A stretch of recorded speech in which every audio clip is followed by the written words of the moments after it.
What's up, friends? I'm Miranda, and this is another episode of Miranda in the Wild. A lot of you have requested a video on how to plan a backpacking trip. I'm going to cover how to plan a backpacking trip, focusing on solo backpackers, mostly because if you can plan a solo trip, you can plan any trip. I had a teacher who used to say, proper prior planning prevents poor performance. Proper prior planning prevents poor performance. Oh my gosh, this is chaos. This is my show, gosh darn. I've already started sweating. This is perfect. Look, if you're anxious about planning your first backpacking trip, or even if you just don't know where to start, especially as someone going solo, this video will cover everything that you need to know for planning your trip, hopefully. Even if you've planned a lot of backpacking trips and you're really experienced with backpacking, I think that this is still helpful information, even if you share it with other people that you're going with and you can all kind of be on the same page. Great. I've broken down the steps for planning a backpacking trip into 4 main steps. And those are: pick a trail, do your research, pack your gear, make a plan, and share it. 4 steps. Awesome. Let's start with picking a trail. Your first solo or even just your first backpacking trip is not the time to visit a completely new part of your state. I would definitely recommend sticking to areas that you are comfortable with, that you are familiar with, and where you expect to see a lot of people. If this is your first ever backpacking trip, then I would totally recommend picking a shorter, easier hike that you have done before. Inherently, backpacking is harder than hiking just because you're carrying a lot more stuff, and so you're going to be moving slower. You're just going to deal with all sorts of aches and pains that you might not be familiar with. And so having a hike like that you already know, that you know you can do in a day, gives you plenty of time and breathing room so you can worry about all the other stuff and have fun. Yay! When I did my first solo trip, I picked a trail that I was familiar with, and then I just extended the hike to an area that I hadn't gone to before. As I continued along the trail, I was aware of the fact that I could just backtrack a couple miles, especially if you're going solo, especially if it's your first time. It's a much better situation to be in than out somewhere super remote in a not well-maintained area. That sounds like a nightmare. I know that a lot of people that I've talked to are really held up on how to choose a trail for backpacking, and that actually keeps them from going backpacking. So don't let this be the hurdle that keeps you from getting out there. If you can't decide on a trail, just pick your favorite day hike, check and see if you're allowed to camp along that trail, and then just get out there and do it. It doesn't matter if it's 2 miles or 10 miles, either way, you're still backpacking. So get after it. It is always important to do your research for planning a backpacking trip, and this is especially true if you are a solo backpacker, but regardless of your skill level, always do your research. This is a really broad category, so I'm gonna break it down for you. Permits. Do you need a permit to backpack there? Is it gonna cost you money, and where do you get one? Camping restrictions. Do you have to camp in designated areas? Is dispersed camping allowed? Is camping allowed at the time of year you're planning on going? Parking situation. Are there enough parking spaces? Is it a trailhead that fills up really early in the morning? Do you need some kind of special permit to park there, or some special permit to allow you to leave your car there overnight? Flora and fauna concerns. Is there a ton of poison ivy on the trail? Are cougars out this time of year? Are squirrels known to raid people's backpacks? I think I've told the story 1,000 times, but I was in Alaska backpacking and I had a bear maul my tent. I wasn't in the tent. There was nothing in the tent that smelled, but the bear just knew that tents meant food, and so the bear clawed open the side of my tent, broke a tent pole. And that was even having done everything right, cooking away from my camp, storing my food in a bear locker. Really all you're trying to do is just mitigate the likelihood of running into or having a bad experience with other animals. Also, how to deal with your waste. Certain trails won't allow you to actually bury your poop, so you won't be able to do the digging a cat hole, and you'll have to instead carry your waste out with you. So it's a really good idea to know that before you get there, and you have no way to do that. Water. Where are your water sources along the trail? Are they there year round? Are they only going to be there in certain months? And then once you know where they are, mark them on your map so you can easily find them while you're backpacking. Mark it real good. Dun, dun, dun, dun, dun. A couple other restrictions that you might run into after you've picked your trail. Some trails have different restrictions on fire, on type of fuel and stoves you can have, and on how you store your food. Some areas don't allow you to have bear bags or do bear hangs. You have to have a bear canister. Some areas require you to put all your food in a bear locker. Know if you're allowed to have a fire in the area where you're camping, or if fires are restricted. Know the fire danger. And generally speaking, I would recommend just not having a campfire when you're backpacking. Hold for banging. Yeah. So once you've researched your area, research the weather. So this is going to include looking at trip reports. So see if someone's been on the trail in the past couple days and see what you can expect to encounter. Was there a huge storm there? Is there a tree downed? Is a river impassable and you have to find another way around it? Be aware of any kind of hazardous weather conditions you might run into.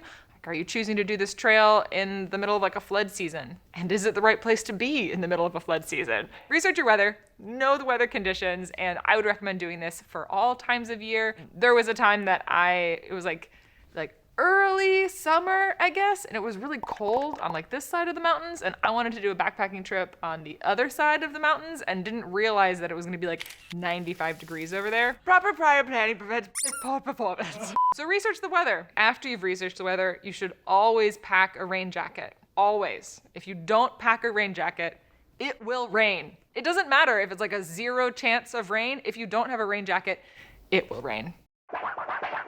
So now that you've done all of your research, I would also recommend having an alternate hike or a backup plan. And even if that alternate plan includes coming back the following weekend, the trail is still going to be there. I know this is a lot of information. Yes, it's a lot. All national parks and state parks are going to have a website that you can visit where you can get a lot of information. And then depending on what state you live in, a lot of states have their own websites for trails. You can also use Hiking Project. You can use All Trails. Here in Washington, we have Washington Trails Association. I know that there are some social media groups that will share different trail information. Grab your notebooks and your pencils and do your research. The third step in planning your backpacking trip is checking your gear and packing your bag. Basically what I mean is make sure that you have everything before you go backpacking. So check REI's backpacking checklist, verify your 10 essentials, make sure that you have all of them and you know how to use them. And if you're using gear that's brand new, open it up. Set your tent up in a local park. Pull the silica packets out of the bottom of your sleeping bag. Make sure you have enough stakes. Make sure you know how to turn on your stove. For your own safety, set your stuff up, check it out before you get out on the trail. The next step is to check your base weight. The base weight of your pack is going to be everything you carry minus your consumables, so food, water, and fuel. That stuff varies depending on where you're going and how long you're gone for. So if you're going for 10 days, you're gonna have a lot more food than one overnight. So we don't factor that into the base weight of your pack. I would actually recommend that you try and keep your base weight under 25 pounds if possible. Backpacking is harder the heavier your pack is. That's why ultralight backpacking is so popular. Keep it light. Oh no! Yes! That's not gonna make it on the cut, right? 2 more things on packing your bag and your gear. Bring something to do and bring just one thing to do. Bring a book or bring a crossword puzzle or bring a game. Don't pack a whole bunch of stuff to do. That was one of my big downfalls as a beginner backpacker. Just bring one thing. That's it. And last, food and water. You should bring plenty of calories, more than you normally eat, and then also a whole day's worth of extra food. And water-wise, mentioned this already, but make sure that you are able to carry your water, filter your water, and you know where to do that. If you're going backpacking for multiple nights, you should plan out where you're going to camp each night. The reason that you should do this ahead of time instead of trying to figure it out the day of, on a lot of trails there's designated areas for camping and areas that you can't camp. So you need to make sure that you can accomplish that mileage on each of your days so you know how many miles you're gonna do before you camp and then how many miles to the next site the following day. Plan them. So once you've decided where you're going and when you're going to go, you should make a plan and share it with people. This is super important. So before you head to the trail, share your itinerary with a couple different friends and family. Let them know where you will be parking and where you will be camping and what time you expect to be home at the very latest. Give them some resources or let them know who they should call in case you aren't home by then.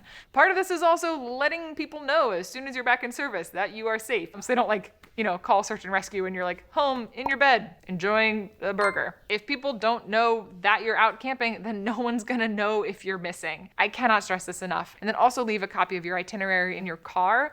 This is so that if there is search and rescue dispatched, if they need to get to your itinerary or see if things have changed, they can get it from your car. I also heard that you should leave a dirty sock in your car so that if there are dogs, they smell the dirty sock and they can find you. I pretty much always have something smelly in my car, so I just assume that that should be good enough. Once you've done that, you are ready to go backpacking. Yay!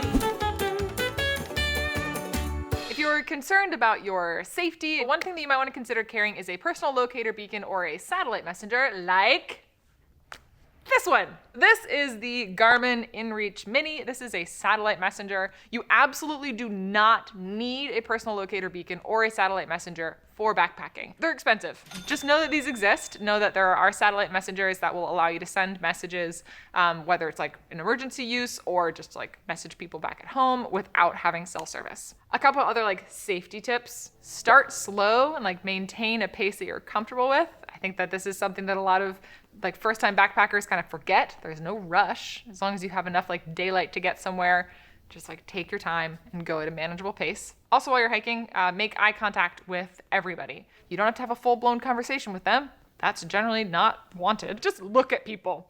Right. Why? The reason for this is one, so that people see you, so that if there is a situation where they need to be able to identify you, they can do that. They can say they saw you at a certain time on the trail.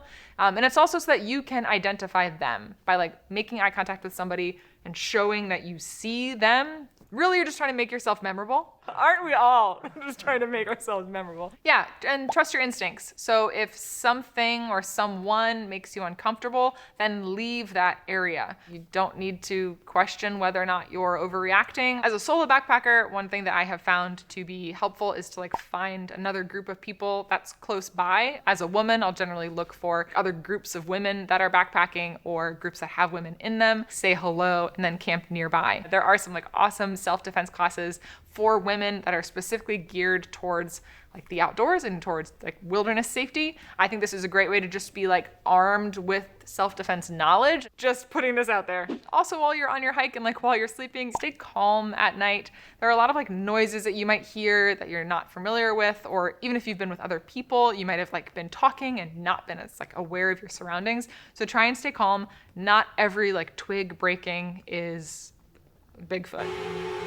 Not everyone. One will be one day. And this is like last but not least tip for while you're on your hike. Be humble. While there is some like essence of backpacking and like solo backpacking especially, that is just like jumping in and doing it, you shouldn't put yourself in a situation where you feel so unprepared or so scared or nervous that you're not going to enjoy it. But like, as long as you're having fun and you're like being respectful of the people around you and you're being respectful of your environment, you're listening to your body, then you're doing it right.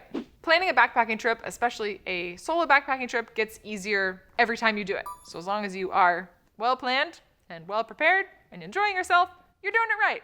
And speaking of enjoying yourself, if you enjoyed this video, hit the like button. If you haven't already, subscribe to the channel, and I will see you all in the wild. Toodles. Did you hear that, ultralighters? There's no wrong way to backpack. Did you get that?